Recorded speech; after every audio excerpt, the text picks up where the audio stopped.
Halo semuanya, selamat pagi, siang, sore, malam, kapanpun kalian menonton ini. Kita sedang berada di acara Bincang-Bincang Matralens. Dengan saya Rio, dengan di samping saya Bapak Muhammad Arbani, SH, MKN, LLM. Selamat malam, Pak. Ketahuan jadi malam. Syutingnya malam ya. Iya. Oke, kita mau ngomongin RUU TNI nih Pak, yang lagi viral belakangan ini. Gimana nih Pak menurut Bapak? Viral beberapa bulan yang lalu ya, sebelum Lebaran ya.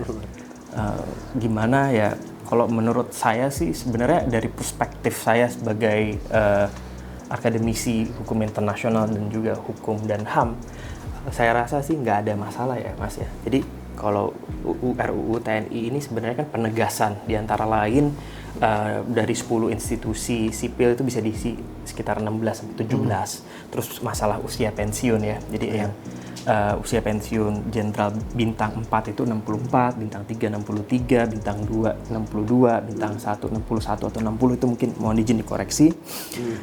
Dan ya itu tadi penegasan. Nah, penegasan institusi dari 10 ke 16 atau 17. Jadi kalau kita lihat sebenarnya sudah ada kan jabatan-jabatan sipil yang diisi oleh militer TNI aktif. Contoh Mahkamah Agung, Kejaksaan Agung. Karena apa? Kejaksaan Agung kan memang punya Jaksa Agung Muda Pitmil ya, pidana militer Jampitmil.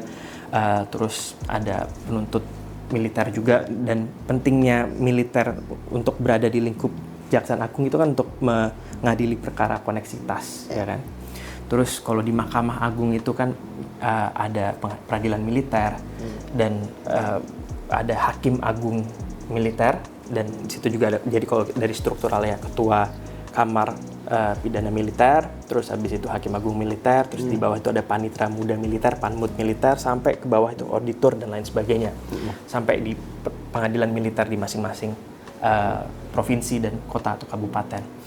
Jadi there's nothing new. Terus kalau misalkan dari yang non hukum ya, kita misalkan contoh BNPP, Badan Nasional Pengelola Perbatasan. Kenapa baiknya diisi oleh militer?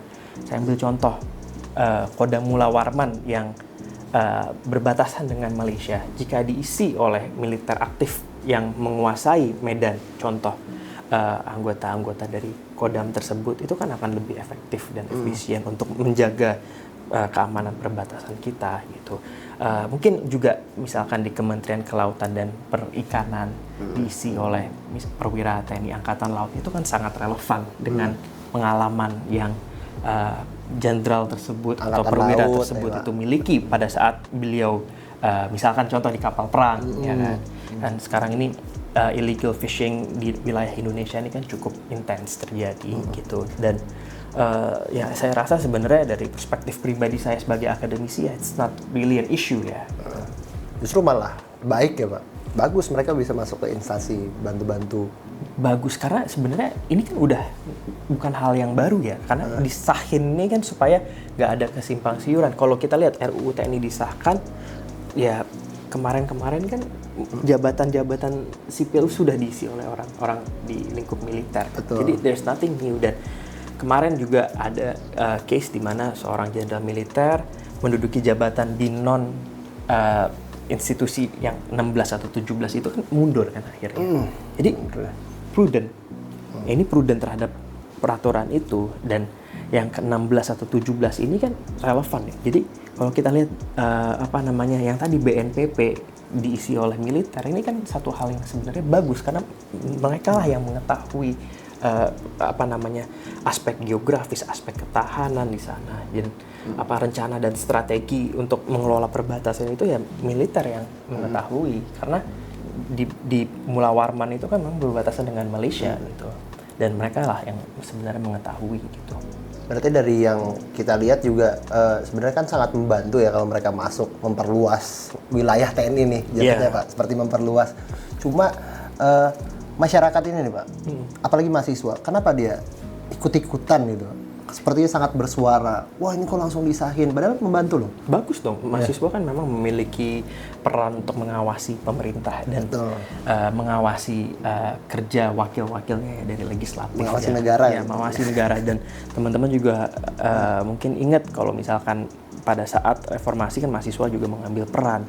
Akan tetapi begini, terkadang konten yang disampaikan kepada teman-teman mahasiswa, karena saya pun juga mahasiswa juga ya, mahasiswa sampai sekarang. Kalau S3 kan mahasiswa juga. Betul, Pak. Mahasiswa juga. Nah, kadang kita ini mendapatkan informasi yang memang nggak utuh ya, nggak utuh, dan teman-teman mungkin sambil melihat informasi yang nggak utuh ini dan juga mungkin nggak meng-cross check tentang apa yang sudah terjadi. Jadi ada sedikit amarah ya terhadap RUU TNI atau RUU lainnya. Ya nggak bisa kita salahin juga. Jadi ya mahasiswa marah, ya itu memang tugas mahasiswa untuk mengkritisize pemerintah. Sehingga check and balance ini hidup. Bayangin kalau misalkan mahasiswa tidak mengkritisi pemerintah, apa jadinya ya kan? Nah, namun ya kalau dari perspektif kita, Mas mahasiswa Fakultas Hukum, betul, saya dosen Fakultas Hukum, anarkisme itu boleh nggak? Boleh nggak kita bakar-bakaran, merusak pagar? Secara hukum ya tidak boleh, Pak. Tidak boleh, tapi kan namanya marah ya. Jadi kalau saya sih sangat menyayangkan, kita sebenarnya kalau kita lihat media kita ini udah advance, artinya kita ini bukan monolitik. Jadi sumber media kita ini untuk mendapatkan keadilan, kejujuran seutuhnya itu banyak sumber. Dan media kita sekali lagi bukan monolitik kayak zaman dulu sebelum reformasi. Itu kan koran. Kalau misalkan kita mau mengkritik media kan kita laporin aja ke Dewan Pers, ya kan? Atau ke misalkan ke Kementerian Penerangan kalau nggak salah ya. Jadi sekarang ini udah advance, udah terbuka. Jadi nggak ada yang ditutup-tutupin. Gitu. Jadi dulu kan pers adalah raja. Iya, pers adalah sekarang raja. Twitter, Instagram adalah raja. No viral, no justice. Jadi mahasiswa pun bisa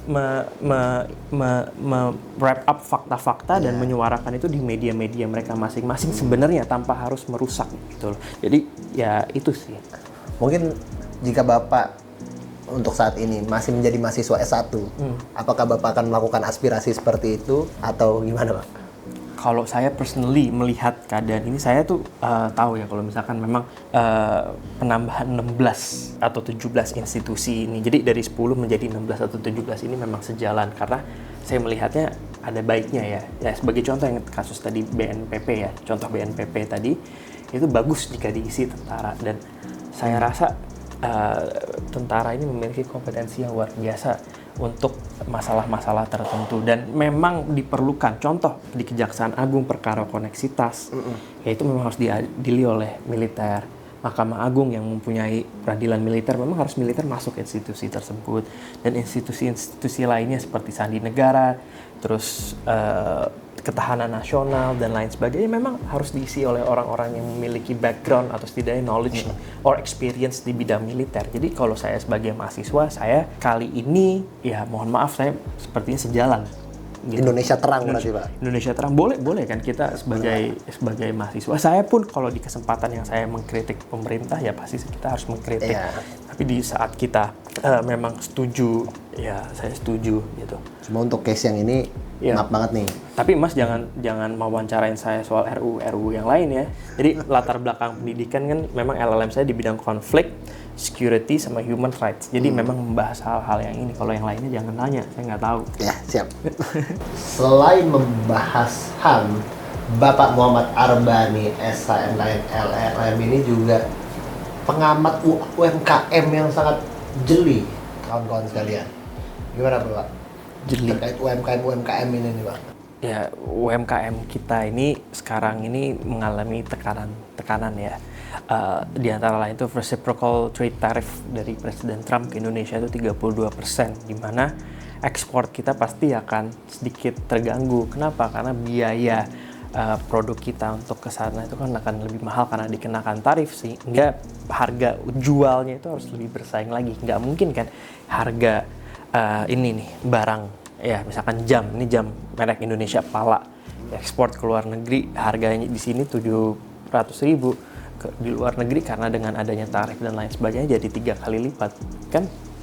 Gimana bisa beli di sini dengan harga segitu kan, beli di sana harganya lebih mahal karena ada trade ekspor tarif itu, sehingga pastinya UMKM ini lumayan dirugikan ya, dan khususnya di bidang craftsmanship. Jadi ada di Jogja itu pengrajin kerajinan tangan yang mensuplai ke salah satu supermarket terbesar di Amerika. Itu pastinya tertekan juga itu. Yang dari harga kita di sini kita kirim ke sana, dan harga sana mau berapa untuk kerajinan tangan, harganya naik berapa persen dari harga yang normal sebelum adanya trade tariff ini kan. Agak UMKM yang go internasional tuh tertekan banget ya Bang. UMKM kita yang nanti akan mengekspor produknya pastinya tertekan, tapi ya mau gimana, itu dynamics. Selain trade tariff reciprocal ya yang tadi oleh Presiden Trump, itu kan juga ada fight back dari China kan, yang juga memberikan sanksi ya, juga semacam trade tariff juga. Nah ini kan kita jadi perang atau gimana? Dan yang terjadi sekarang ini, impact dari itu adalah harga emas naik, dolar juga kita melemah, rupiah melemah terhadap dolar, dan ada beberapa monopoli effect. Tapi kalau kita lihat sekarang ya, tadi iPhone 16 launching hari ini, harga iPhone 16 segitu mahal, dan teman-teman yang setia terhadap iPhone tetap membeli iPhone 16 kan. Jadi kalau kita ngomongin daya beli kita, ekonomi kita, saya rasa sih masih ya oke-oke aja gitu. Ya di luar ya ada PHK dan lain sebagainya. Tapi ya PHK itu mungkin juga terjadi karena ada shifting trend ya. Jadi udah more digitalized dan lain sebagainya. Saya kurang paham ya. Tapi dari aspek UMKM-nya saya rasa pastinya sedikit terganggu karena yaitu harga. Ini mungkin dari kebijakan Bapak Donald Trump ini kan sampai memicu negara lain ya Pak? Iya. Cina, Indonesia. Apakah UMKM ini bisa memicu perang Pak? Kita tidak tahu nih Pak. Apa yang akan terjadi, tapi ada nggak kemungkinan seperti itu? Perang itu banyak kan, ada physical war, ada artificial war. Ini kan sekarang trade war. Trade war mah udah. Oh, trade war-nya sudah terjadi. Udah, enggak juga sekarang, dari zaman-zaman dari 5 tahun ke belakang atau 10 bahkan 10 tahun itu sudah dimulai the age of trade war revolutions. Jadi memang udah ada trade war dalam spektrum baru. Jadi 4.0 kah, 5.0 udah ada trade war dengan revolusi dan tutup kemasan yang berbeda, udah ada trade war. Tapi yang sekarang kita lihat ini karena media massa juga cepat memberikan informasi, jadi kesannya ini tarif Trump 32% terhadap Indonesia itu langsung semua berita meliput dan ada mungkin semacam ketakutan. Padahal memang efeknya juga kalau dibilang katanya dolar 17.000 per hari ini kan masih 16.000 sekian kan.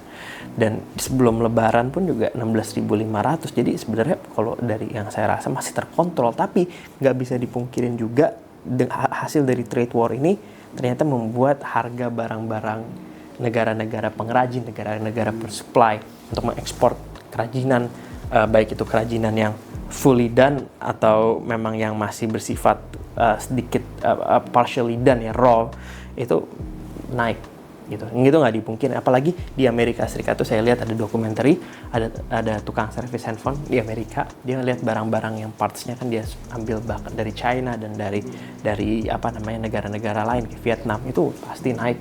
Jadi ongkos orang untuk membetulkan HP itu mirip sama harga membeli HP baru. Nah, ini kan kayak gini-gini nih yang terdampak, yang bare minimum, jadi yang dia udah hampir gini harganya. Jadi itulah yang sebenarnya sekarang menjadi permasalahan. Jadi mempersedikit alternatif. Iya, alternatif sama kita membeli yang baru udah nggak ada bedanya gitu. Oke, paling pertanyaan terakhir saya jadi Pak, terkait UMKM ini, apakah berpengaruh dengan Nenas Place ini Pak? Nenas Place, ke tempat kopi yang enak gitu ya. Banget ini Pak, di sana apa berpengaruh Pak? Ya, kebijakan Trump ini. Kalau kita misalkan kan Indonesia itu kan surganya kopi, penghasil kopi, harvesting kopi dan lain sebagainya. Jadi saya rasa sih enggak ya. Tapi kalau di luar negeri produk Indonesia misalkan luwak dikirim ke sana, ya harga kopi luwak naik, bro. Justru menguntungkan Nenas nih Pak berarti. Menguntungkan petani kopi lah, roastery kopi diuntungkan ya. Tapi kan gini loh, harga kita jual, harga di sana sama harga di sini terlalu beda, itu kan juga nggak bagus. Sementara pengrajin kopi kan nggak cuman Indonesia, ada Ethiopia, ada Brazil. Dan kalau harga kita terlalu tinggi karena tarif yang dibebankan kepada negara, Indonesia 32%, misalkan ada negara lain yang 50%, yang 32% ini kan relatif bisa menekan harganya. Dan yang 50% kan jadi lebih mahal kan otomatis. Jadi trade tariff ini kenapa diberikan persenan ini, apakah ini yang penting ya, apakah karena subjektivitas, apa karena unsur geografis atau apa, atau karena geopolitics ya kan. Jadi ini yang harus sebenarnya dikemas. Kenapa trade tariff ini diberikan berbeda-beda gitu. Nah, itu sebenarnya ininya, key-nya. Tapi bagus juga kasih contoh Nenas Place ini karena kan sebuah produk ya. Sebuah produk dari Bukan iklan kan? Sponsor ya? Nanti kita bicarakan lagi kalau sampai. Oh iya, baiklah. Oke, paling cukup ya Pak. Cukup udah. Itulah guys, hati-hati dengan main-main. Bisa perang. Selamat malam semuanya, sampai jumpa.